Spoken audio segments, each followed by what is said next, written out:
फुलंब्रीजवळ भीषण एसटी अपघात. स्कूल बसला वाचवताना डिव्हायडरवर धडक. 22 प्रवासी किरकोळ जखमी होऊन थोडक्यात बचावले.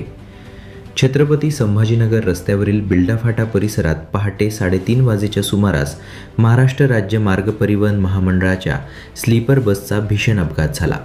समोर आलेल्या स्कूल बसला वाचवण्याच्या प्रयत्नात एसटी बस रस्त्याच्या डिव्हायडरवर जाऊन धडकल्याने बसमधील 22 प्रवासी बालबाल बचावले.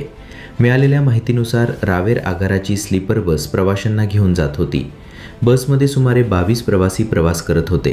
पहाटे बिल्डाफाटा परिसरात बस येत असताना समोर अचानक स्कूल बस आल्याने अपघात टाळण्यासाठी चालकाने बस वळवण्याचा प्रयत्न केला. मात्र बसवरील नियंत्रण सुटल्याने ती रस्त्याच्या डिव्हायडरवर जाऊन धडकली. अचानक झालेल्या अपघातामुळे बसमधील प्रवाशांमध्ये काही काळ भीतीचे वातावरण निर्माण झाले. अपघातानंतर प्रवाशांनी मोठा गोंधळ घातला. या अपघातात काही प्रवाशांना किरकोळ दुखापत झाली असून त्यांना तातडीने उपचारासाठी फुलंब्री ग्रामीण रुग्णालयात दाखल करण्यात आले. डॉक्टरांनी प्राथमिक उपचार केल्यानंतर सर्वांची प्रकृती स्थिर असल्याचे सांगण्यात आले.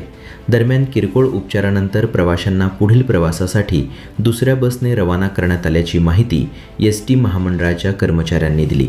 सुदैवाने या अपघातात मोठी जीवितहानी टळल्याने सर्वांनी सुटकेचा निश्वास सोडला. यावेळी एसटी महामंडळाचे यंत्र अभियंता स्वप्नील धनार, आगार व्यवस्थापक संगीता सूर्यवंशी, स्थानक प्रमुख संतोष नजल, वाहतूक नियंत्रक कैलास दुतोंडे, कमलाकर पटवर्धन यांच्यासह आदींची उपस्थिती होती.